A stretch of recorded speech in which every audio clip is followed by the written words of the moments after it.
Bom, então voltamos aqui. Essa parte do gênero dos adjetivos não costuma ser tão solicitada, né? Normalmente a gente tem mais aí a questão do gênero do substantivo, por conta do feminino de palavras terminadas em ão, né? De substantivos terminados em ão. Então, em adjetivo, isso não é uma coisa tão importante para as provas quanto a parte da flexão de número. A flexão de número, ela já é mais importante porque, da mesma forma como os substantivos, a gente tem adjetivos compostos e isso pode gerar um pouco de confusão, de dúvida. Então, acho que essa parte, especialmente a parte da flexão de grau, são as partes mais importantes para a gente estudar para os concursos e para os vestibulares. Então, vamos ficar bem atento a esse bloco, porque as partes mais importantes de adjetivo estão aqui agora, certo? Bom, então vamos lá. Flexão de número, da mesma forma como a gente falou sobre os substantivos, é quando a gente coloca um adjetivo no plural. Então, quando a gente muda a sua forma, né, ele mantém sendo a mesma palavra, mas ele está com uma desinência que indica que ele está no plural, na forma pluralizada.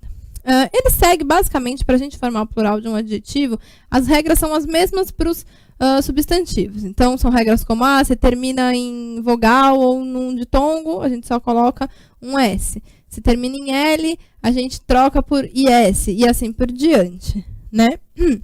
Então, por exemplo, aqui eu coloquei o exemplo do calças azuis. Se você tem calça azul, que termina em L, você troca o L por um IS e vira, então, calças azuis, certo? Só que existe uma diferencinha, que eu falei até que eu meio que cantei a bola lá na parte do plural dos substantivos compostos, e a gente vai falar aqui, que é o seguinte. Bom, existem substantivos que são usados com a função de adjetivo, então com a função de qualificar alguma coisa. É muito comum isso no caso das cores, então existem aquelas pessoas que elas não veem somente azul, amarelo, vermelho, roxo, elas veem vários tons, então elas veem ali o creme, elas veem o abacate, elas veem o gelo, elas veem a cor pérola. Então, quando a gente usa esses substantivos como um adjetivo indicativo de cor, né, ou como adjetivo, enfim, o substantivo não vai para o plural. Então, ele não é pluralizado. Então, veja, eu posso ter uma camisa creme e eu posso ter várias camisas creme.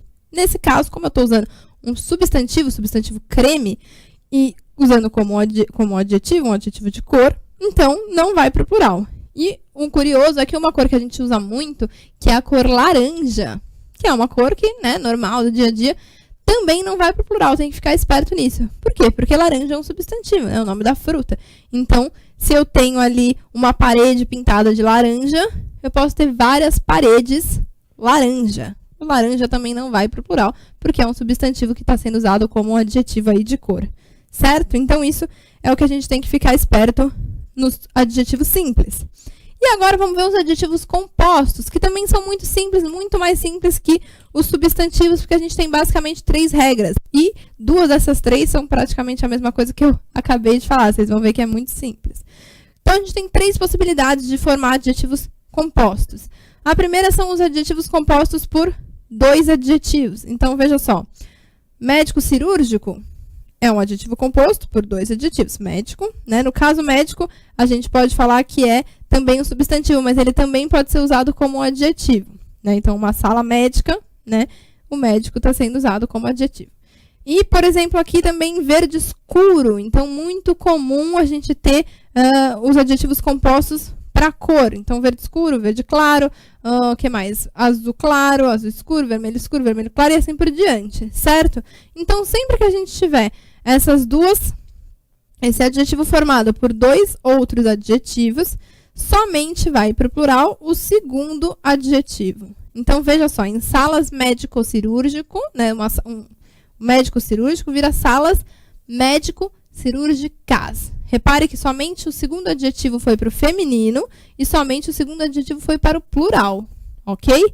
Então, muros verde escuros. Somente o segundo adjetivo foi para o plural, ok? A gente tem 3 exceções bastante simples até para essa parte, né? Que seria as cores azul marinho e azul celeste. Sempre que azul marinho e azul celeste estiverem aí sendo usados como adjetivo, eles não vão variar. Então, você tem olhos azul marinho, não vai para o plural. Não é um caso de pluralizar quando eles são usados como adjetivo. E paredes também azul celeste. Então, nesse caso, não varia. E a gente tem o contrário, a gente tem o caso de um adjetivo composto por dois adjetivos, que aí as duas palavras variam em vez de uma só, em vez de ser só a última, que é o caso de surdo-mudo. Surdo-mudo, quando vai para o feminino, fica surda-muda, então as duas palavras vão para o feminino, e quando vai para o plural, surdos-mudos, as duas palavras vão para o plural, certo? São somente essas exceções, os demais adjetivos compostos por dois adjetivos, como por exemplo, afro-brasileiro, somente o segundo termo, afro-brasileiros, é que vai para o plural, certo? Que mais? Bom, agora nós temos também a mesma coisa que eu falei agora há pouco sobre os substantivos sendo usados como adjetivos, né? Bom, a gente tem o substantivo simples, que é usado como adjetivo, e a gente tem a gente tem o substantivo que é usado como adjetivo simples, né? Que é a cor creme, ou gelo, ou pérola, e a gente tem o substantivo que vem fazendo parte de um adjetivo composto. E, novamente, isso acontece para a denominação de cor. Então, por exemplo, se eu não estou contente em falar amarelo, somente amarelo, né? O adjetivo amarelo, eu quero falar amarelo ouro. Então, eu estou usando um substantivo junto do adjetivo ali, nesse adjetivo composto. É a mesma coisa de eu falar vermelho sangue, ou de eu falar verde limão. Então, eu estou usando uma cor, mais um substantivo, para caracterizar melhor essa cor. Então, nesses casos de adjetivos que são formados por um adjetivo e mais um substantivo, todo o adjetivo vai acabar ficando no singular, não vai para a forma plural, ou seja, ele não varia. Por quê? Vamos pensar.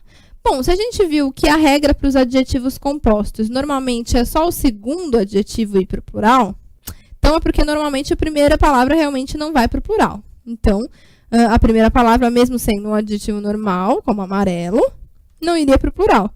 Como a segunda palavra que forma esse adjetivo, no caso, é um substantivo que está sendo usado como adjetivo, ele também não vai para o plural, porque a gente viu, né, substantivos que são usados como adjetivos não tem forma plural. Então, por isso que nesse caso, um adjetivo composto dessa forma, por um adjetivo mais um substantivo com função de adjetivo, nenhum deles vai para o plural. Então, cabelos amarelo ouro, lençóis azul petróleo, folhagens verde oliva. Não varia, fica tudo no singular. E o último caso, que é muito similar, também diz respeito à cor, mas é quando a gente não usa somente o substantivo, a gente usa a expressão cor de. Porque não muda, é a mesma ideia, gente. A gente está repetindo a mesma ideia. É novamente um substantivo que está sendo usado como adjetivo para indicar cor. Não vai ter plural. Então, se eu falo sonhos cor-de-rosa é a única dessas cores que a gente usa o hífen, tá, na palavra. Sonhos cor-de-rosa, não tem plural. Panquecas, cor de abóbora, e bombons, cor de pérola. Então, novamente, gente, é mais ou menos tudo a mesma ideia. Sempre que eu usar um substantivo ali no meio do adjetivo para qualificar, principalmente para essa ideia de cor, não vai ter plural. Certo? Basicamente é isso. Então, é bastante simples. A maioria dos adjetivos compostos, se vocês forem ver, somente o segundo termo vai para o plural, que é quando a gente tem aqui dois adjetivos formando um adjetivo composto. Certo? Não se esquecer dessas exceçõezinhas que estão aqui. E agora vamos para a parte mais importante, que é a flexão de grau, gente. Vamos lá, que a gente precisa falar de flexão de grau, que é um assunto bastante importante. Gente, a coisa mais pedida provavelmente dos adjetivos é a flexão de grau. Por quê? A flexão de grau, embora os substantivos também sofram, ela é mais característica mesmo dos adjetivos. Porque são os adjetivos que podem aparecer em vários graus diferentes. Bom, basicamente a gente tem duas maneiras maiores de formar o grau dos adjetivos, que é um grau que compara, comparativo, e é um grau superlativo, que ele superlativa, ou seja, ele coloca um adjetivo num extremo, ok?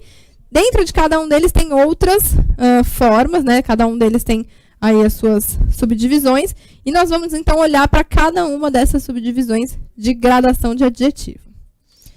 Vamos começar com o grau comparativo. Gente, o que acontece? A gente já sabe essas formas, a gente já usa esses graus comparativos, superlativos no nosso dia a dia de uma forma muito corrente. Então, a intenção aqui não é tanto a gente aprender a formar esses graus que a gente já sabe, mas a ideia é a gente associar o grau ao nome, porque muitas vezes a prova vai pedir isso. Ela vai colocar ali, escolha a alternativa que está no grau comparativo de superioridade. E você tem que lembrar qual grau é esse. Então, vamos tentar fazer ficar simples na cabeça de vocês. Grau comparativo. Tá dizendo, então, no próprio nome, que ele faz uma comparação. Temos 3 tipos de comparação. Quando você quer comparar algo falando que é maior, grau comparativo, superioridade. Quando você quer comparar algo falando que é igual, grau comparativo de igualdade. E quando você quer comparar algo falando que é menor, então, nesse caso, grau comparativo de inferioridade. Certo? Deu para entender a lógica aí do nome? Então, grau comparativo faz comparação. 2 tipos de comparação, gente. Ou você compara um adjetivo em 2 pessoas ou 2 coisas diferentes. Ou você compara 2 adjetivos, né, 2 características, em um único ser ou numa única coisa. Vamos ver esses exemplos. Bom, aqui eu coloquei a forma de montar, mas assim, é só a estrutura que a gente já conhece, então vamos direto para os exemplos, que fica mais fácil. Vamos ver como funciona o comparativo de superioridade. Coloquei aqui, Ricardo é mais esperto do que Luiz, ok? Ricardo, gente, então, é a pessoa que eu estou fazendo a comparação. Eu quero dar uma superioridade, eu quero falar que ele é mais. Então, eu uso, ele é mais, e aí vem o adjetivo, esperto, e aí a forma do que Luiz. Veja que eu poderia ter falado também, Ricardo é mais esperto que Luiz, ok? Meio que tanto faz, então, usar o do que ou o que, não muda nada. Então, poderia ser Ricardo mais esperto que Luiz, ou do que Luiz, não altera em nada. Esse foi um caso que eu comparei uma característica, esperto, em 2 pessoas diferentes. Mas veja aqui que no próximo eu vou comparar 2 características numa pessoa só. Karina é mais simpática do que engraçada. Então, veja, nesse caso eu comparei 2 adjetivos em uma pessoa só. Então, a estrutura é a mesma.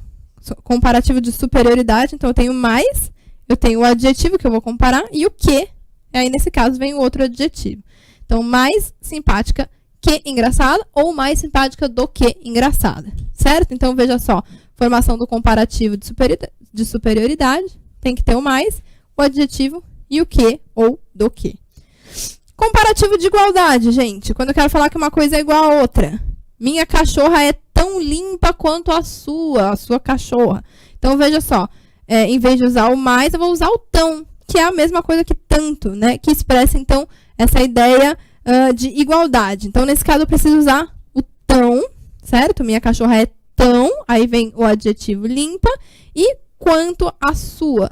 Poderia ter falado minha cachorra é tão limpa como a sua. O quanto ou como, tanto faz, não muda em nada. E, por fim, o médico é tão competente como dedicado. Então, nesse caso, veja só, peguei um ser só e comparei 2 adjetivos nessa mesma pessoa, o médico. Então, o médico é tão competente quanto dedicado ou como dedicado, tanto faz. E a última formação, que é o comparativo de inferioridade. O comparativo de inferioridade, ele é formado exatamente da mesma forma que o comparativo de superioridade. Única mudancinha, a única coisa que vai mudar é, em vez de usar a palavra mais, que indica superioridade, eu vou usar uma palavra que indica inferioridade. Então, eu vou usar menos e as frases vão ficar: eu sou menos animada do que minha mãe. Então, menos o adjetivo e do que ou que. Então, eu sou menos animada que minha mãe, mesma coisa. Ou o restaurante é menos caro que renomado. Então, de novo, primeiro exemplo, eu comparei uma característica só em 2 pessoas diferentes, eu e minha mãe. No segundo exemplo, eu comparei 2 características. Comparei a característica caro com a característica renomado dentro de uma única coisa, que é o restaurante. Então, o restaurante é menos caro do que renomado. Certo isso? Então, o que a gente tem aqui, gente, grau comparativo, você sempre vai estar comparando uma coisa com a outra. Seja uma pessoa com a outra, seja uma característica com a outra, mas é sempre uma comparação. E superioridade, quero comparar falando que é superior. Igualdade, quero comparar falando que é igual. Inferioridade, quero comparar falando que é inferior. Certo? Se a gente associar isso, a gente não tem mais problemas. Então, antes da gente encerrar com a parte do grau superlativo, a gente vai fazer uma pausa rapidinha e a gente já vem para encerrar os adjetivos.